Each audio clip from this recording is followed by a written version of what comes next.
Alright guys, TacticalRab back again today. I hope you're all doing well and enjoying your day so far. And with the Dallas Empire back in action later today in pretty much a must-win series with their new team, it makes sense to try and close the loop on this Huke bench drama that has gone down since pretty much this time last week. Nameless a couple of days ago on the podcast revealing some more insider information as to exactly why this change went down behind the scenes and why Crimsix's leadership hasn't actually been the issue. Intrigued to take your thoughts in the comment section below. Like if you guys enjoyed the video, subscribe if you're new as always, I'd greatly appreciate it. It really helps out the channel. Thank you very much indeed for doing that. Let's dive into the standings once again then for stage 3 as they sit right now, because it's chaos every single day. Toronto Ultra dominating Group A, as you can see. 9-0 map record. I believe they're now on a 10 map, or actually a 12 map win streak, because I'm pretty sure they won the last 3 maps they played in the major grand final. So they're on, I'm pretty sure, the longest map win streak of the season so far. I'm pretty sure FaZe's series win streak ended at 11 because they won all the series in the first stage. Then they beat New York and 2 other teams at the start of stage 2 in groups before they then lost to LAG, I believe, when they were 11-0, before they then lost to, well, before they then beat London Royal Ravens, and then went into the major, as of course we saw at stage 2, and since then they've lost a couple more series in the major grand final, and then to the New York Subliners just last weekend. So FaZe did have the longest, series win record, but maybe Ultra can actually match that, especially in terms of map record. I mean, they're absolutely killing it right now, but as you can see in the rest of Group A, we've got Dallas Empire down here at 4th, technically at 1-1 in terms of series record right here, and of course they have a massive series later today against Los Angeles Guerrillas that we will talk about in more detail towards the end of the video. Let's talk about this as well, because I thought this was very interesting indeed, because there's been a lot of discussion lately as to exactly what the next Call of Duty game is going to be. Of course, we think it's going to be World War II Vanguard, but the question is, will it happen this year? Will it actually have like multiplayer? Is that, are we going to be playing the new CDL or next year's CDL on the new game, or is it somehow going to be delayed for whatever reason? Supposedly, pretty much every studio right now that Activision has is now working on Call of Duty in some capacity. As Charlie Intel says, Infinity Ward, Trag, Raven, Sledgehammer, Beanox, all these other studios are now working on COD to some degree. So you'd think now they're getting like all of their big dogs involved, you'd have thought, well, to at least some degree, they'd be able to release some sort of game this year. So I don't imagine it'll be the case that we got any of this Modern Warfare 2 remastered multiplayer stuff that was rumoured a few days ago. Tom Henderson says, pretty prominent leaker for this type of stuff, we're not getting MW2R remastered, multiplayer this year. If I do, I'll give away 50 copies. It's just straight up not going to happen. So, okay, apparently we're going to be, all fine, and Vanguard's going to come out, and hopefully it's actually going to be a good competitive game, and Sledgehammer will do a decent job with any luck, and I'll keep you guys updated on anything that might be going down along these lines going forwards. Let's talk once again then about this whole Dallas Empire situation. So one of the more remarkable things that we have seen so far this season, Huke got benched pretty much this time last week for FeLo moving into the team after a victory against the Paris Legion. And that was really the big question mark to me, the fact that they benched him after a victory. Did they go back and watch some VOD afterwards and realise, okay, Huke was making some mistakes on the map, let's just drop him off of the team? It doesn't feel to me that that could have been some sort of a team decision. I mean, of course, the going line is from the Dallas News article that we looked at just a few days ago that, the entire team felt like this was a step in the right direction. But it just seems kind of strange that within just a few hours of them actually beating Paris Legion, they clearly find out that maybe something was going on and the entire team decides just to drop Huke. I'm just not sure how much that necessarily adds up in terms of a coherent storyline, and also the fact that we don't have any tweets at all from any of the other players on the team apart from Huke. I mean, the coaching staff hasn't really said anything, and Rambo did come out with a tweet to kind of clarify this statement that was made right here. Maybe he even said it in reply, adding to this, we at Dallas Empire make all of our decisions as a team, always have and always will. Every direction we move is in an effort to give ourselves the best opportunity to win tournaments. But, at the same time, they haven't come out with a video or anything as some of the other teams have done, so it's all very much still up in the air. And as Huke says at the time, wish them the best, another challenge for me, and I am here for it. And as Huke then continues on just a couple of days ago to everyone sending, hey, it was a team decision, the August done nothing but work with me, got nothing but respect for everyone on the team, just didn't work out, and it is time to move on to a new chapter, whatever that could potentially mean, whether it's another team that, he's looking at on the horizon, whether Dallas Empire are willing to let him go, one of them, pretty much the fate of their team until Crimsix joined the squad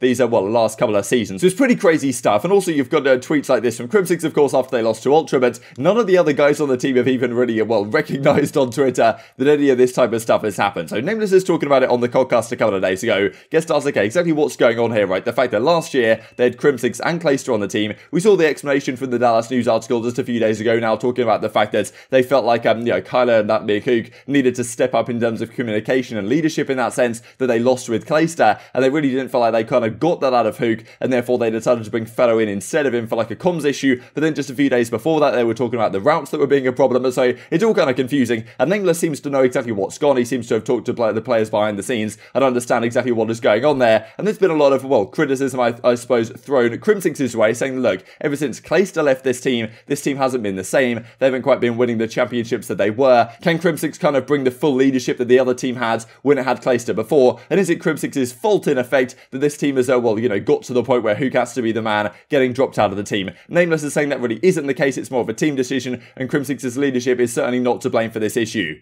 Clay being gone, there's like been some speculation about why the breakdown with Huke and everything.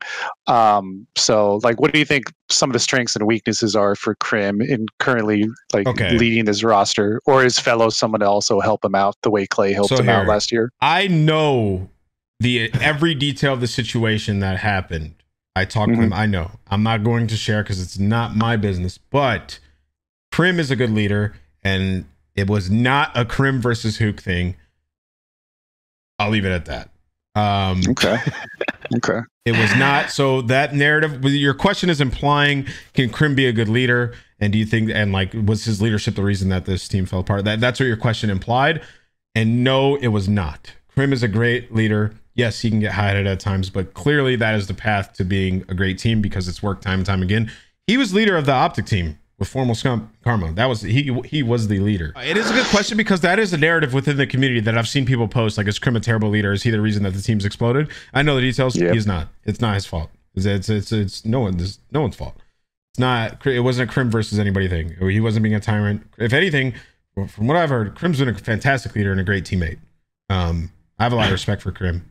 So it's all very interesting stuff, right? And here's Clayster just a couple of months ago now in March. Love to see you taking responsibility, Huke, and stepping up into that leadership role. Shined in the comms, keep at it, and for the love of God, please let me have one this year. This is where Dallas Empire were looking so good. I mean, Huke was, doing some great work, especially in terms of, I thought, the communication in some of the listenings that we went to. But clearly, the last couple of months, it hasn't really, devolved in that way. And you've got to think, right, the last season of the Dallas Empire, they've Crimsix and Clayster were the two leadership figures on the team. Huke didn't really have to do too much. Now Clayster leaves, you've now got Crimsix kind of running the ship on his own, and obviously having a more difficult time, and FeLo Huke wasn't necessarily bringing to the table, and maybe the entire team thought exactly what was required. But it's still kind of a crazy change. I mean, dropping Huke at the end of the day is something that you do not see every day in Call of Duty history, and it's something that may come back to bite them in the matchup they play later today, who knows, up against Los Angeles Guerrillas, and for the rest of the season as well. Of course, what I've talked about for quite a while now is like, look, I would love to see Huke back on a team for some degree or another by the end of the season, at least at the World Championship. It'd be nice to see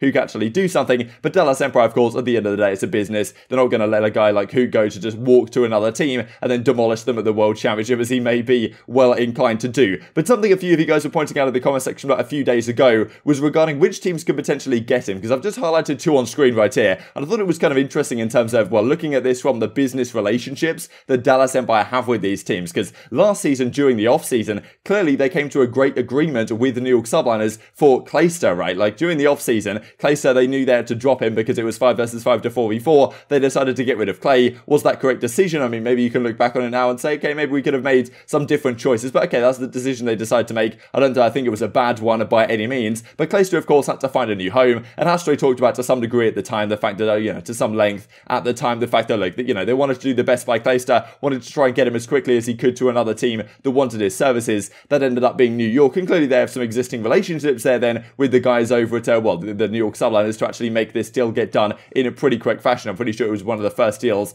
to be signed throughout the off-season. So you've then got to think, if Huke's going to go somewhere, would New York Subliners actually be a possibility, right? We know that Clayster and Huke seem to have a pretty good relationship, especially on the team last season. I mean, are Subliners thinking, okay, hang on a second, could Huke actually be an option here if we can, afford him? Because, clearly they got to some sort of decent arrangement with Clayster, and maybe the similar thing will happen here with Huke, because I imagine maybe that, Hastro feels in a similar spot with Huke as with Clayster. Priestahh, was like last season during the offseason, it was like, oh, we want to do the best by Priestahh, want to make sure we get him to a team that he wants to be on. And given that Huke has given so much to the organization, and well, the other way around, I'm sure, but over these last several years at Envy, if it's not really the direction they want to move in, I'm sure you probably leave it a stage or two to actually, you know, decide if this is the long-term direction with FeLo into the lineup. But if they certainly do decide to move in this new direction and Huke actually, well, does move on to a new chapter, subliners could be a target for similar reasons. And on the other side of things, you've got Los Angeles Thieves, right? I kind of brought up Thieves as an option here because, I mean, any team in the league, I'm pretty sure, would benefit from the services of Huke. But at the end of the day, obviously, he wants to move to a team which is, you know, top tier caliber in terms of branding, in terms of name recognition, that type of stuff as well. Thieves could be an option, but the funny thing is, I think a few of you guys are pointing out the fact that, well, Hastro and Envy versus Thieves has definitely been a bit of a discussion, right? Like, he's certainly thrown some jabs at 100 Thieves as an organization, saying that, okay, they're like a hoodie organization that don't actually want to win, they just want to sell merchandise and this type of stuff. And it'd be kind of funny then if he gives Huke to this team, or, you know, gets some arrangement with Huke, and then all of a sudden they actually do become more of a championship contender than his own team. So probably along those lines, he's not necessarily going to be too keen to move down this route, but all very interesting stuff. We'll have to see how this things develop over the coming days. And speaking of potential roster changes, just thought this was kind of interesting, right? Because on the Seattle Surge side, Octane, I believe, will probably be coming to the end of his contract this year. And if Seattle aren't looking so good, you could actually see a world where I honestly thought that there was no chance Octane really got it back into the Los Angeles Thieves,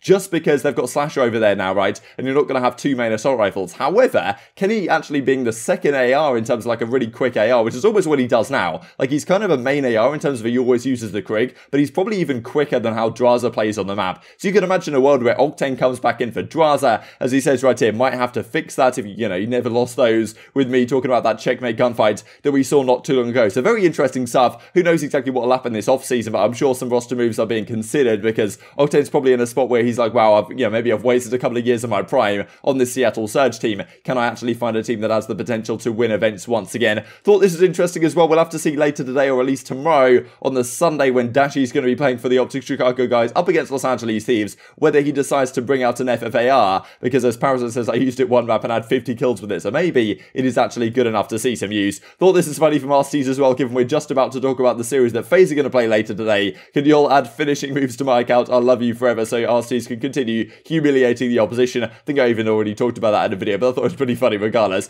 Let's touch on the matches for later today then. So the game number one is FaZe versus the Royal Ravens. Now this is interesting in the sense that FaZe lost to Subliners just a couple of days ago, and then Ravens beat Subliners just a couple of days ago, and therefore does that mean that London are now better than Atlanta FaZe? Best team of the game, baby. The W is officially coming home. Now FaZe, obviously a very tough series, and they always tend to have great records against Ravens, so I think that FaZe are going to win this one, and obviously a pretty important series for FaZe to win, given they're only sitting 1-1 now in their group, and it's not going to be so easy to get to the winners bracket. Certainly, we'll talk about that, especially when we look at the final series, Subliners versus Surge, in a couple of seconds. But, you know, this series could go down to the wire. I mean, I'm expecting maybe a game 4 in this one. I think the Ravens can certainly take a map here or there. They've been looking relatively solid these last several days. I think FaZe will find their way over the line, though. Then we've got the second series, Empire versus Gorillas, and to me, this is kind of a must-win, right? We've had a couple of weeks now with this Empire team, or pretty much just a week, with this new Empire team with FeLo into the lineup, had some time to practice and prepare. Los Angeles Gorillas are not looking disastrous by any means. I mean, they beat the Paris Legion pretty handily. Yesterday, they lost a very close series